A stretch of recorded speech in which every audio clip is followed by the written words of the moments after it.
অতি কম কষ্টত আৰু অতি সহজে কেনেদৰে ৰিবনেৰে এনেদৰে গোলাপ ফুল বনাব পাৰি সেই বিষয়ে আপোনালোকৰ সৈতে আজি অকণমান শ্বেয়াৰ কৰিম বুলি ভাবিছোঁ।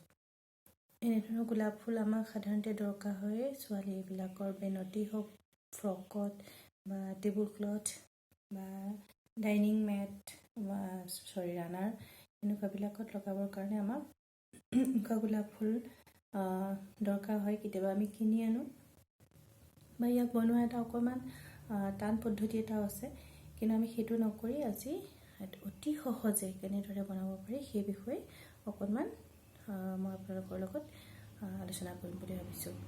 খুব কম কষ্ট, কম বস্তুৰে মাত্ৰ অকল এডাল ৰিবনৰ সহায়তে কেনেদৰে বনাব পাৰি সেই বিষয়ে আপোনালোকক মই আজি অকণ দেখাই দিম। তাৰ কাৰণে আমাক লাগিব এনেধৰণৰ কিছুমান ৰিবন। এইবিলাক বজাৰত বিভিন্ন ধৰণৰ ৰিবন আপোনালোকে কিনিবলৈ পাব।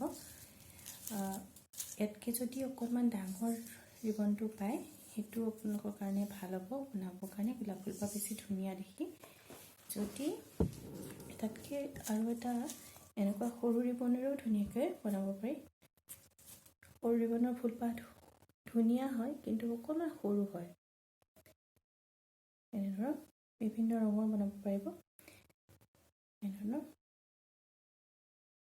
এতিয়া তাৰ কাৰণে আমাক লাগিব এডাল এনেকুৱা ৰিবন লাগিব, তাৰোপৰি লাগিব এটা বেজী।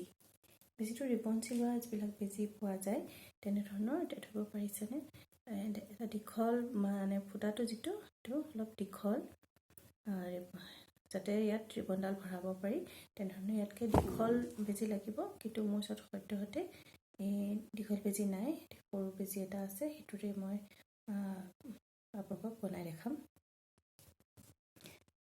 ইয়াৰ কাৰণে ৰিবন লাগিব। আপোনালোকক ফুলপাহৰ চাইজ অনুসৰি ৰিবনডাল কাটিব লাগিব, কিন্তু মোৰ ওচৰত যিহেতু বেজীটো সৰু গতিকে ফুলপাহ বেছি ডাঙৰ মই বনাব নোৱাৰিম, সৰুকৈ বনাব লাগিব। গতিকে মই প্ৰায় 8 চেণ্টিমিটাৰ মানৰ জোখত এডাল ৰিবনডাল কাটি লৈছোঁ।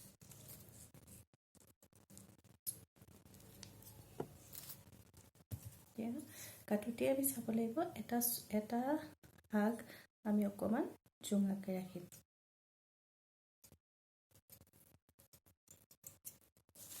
এনেদৰে এটা আগ আমি অকণমান জোঙা কৰি ৰাখিম। এই জোঙা কৰা আগটো ফালৰ পৰা আমি প্ৰায় 1 চেণ্টিমিটাৰকৈ অকণমান কম ৰাখি তাৰ পৰা আমি এনেকৈ এটা দীঘল ৰাউণ্ড এটা মাৰি যাম। এনেধৰণৰ এটা ৰাউণ্ড কৰি যাম।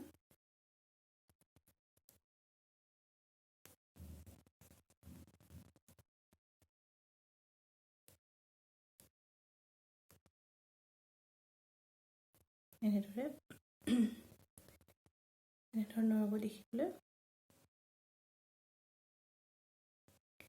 তাৰপাছত ইয়াৰ যিটো আগ জোঙা আগটো সেইটো আমি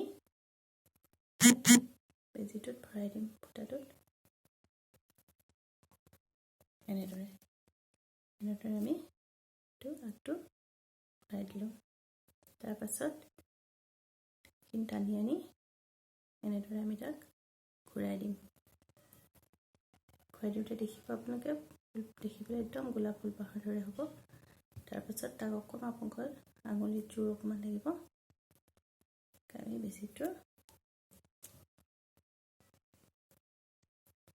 বেজীটো মোৰ যিহেতু সৰু গতিকে মই ইয়াত জোৰ কৰিব মানে টিপাটো ধৰিব পৰা নাই। ওলাই আহিব ইয়ালৈ।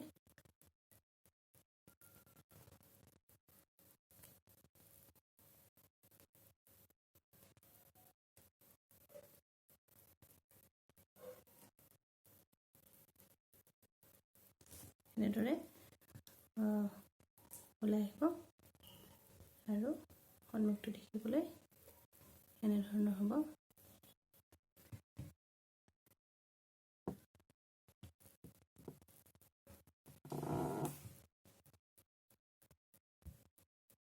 তাৰপিছত অংশটো আমি যাতে ওলাই যাব নোৱাৰে আকৌ তাৰ কাৰণে আমি তাক চিল কৰি দিব লাগিব। তেনে আপোনাৰ লাইটাৰ এটাৰ সহায়তো পুৰি দিব পাৰে। মই ইমান মমৰ সহায়ত পুৰি দিম।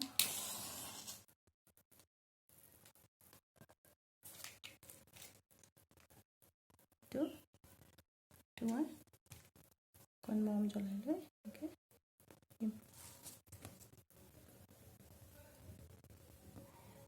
সেইটো ধুনীয়াকৈ চিল হৈ গ'ল। চিল হৈ যোৱাৰ পিছত দেখি পেলাই এনেকুৱা হ'ব। এনেদৰে আপোনালোকে বিভিন্ন চাইজৰ গোলাপ বনাই এইটো বজাৰত বিভিন্ন এনেকুৱা জোখৰ ৰিবন কিনিবলৈ পায়। গতিকে এনেকুৱা কিনি আনি আপোনালোকে পচন্দৰ ৰঙেৰে পচন্দৰ চাইজত ধুনীয়াকৈ ফুল লগাই ডিজাইন কৰিব পাৰিব।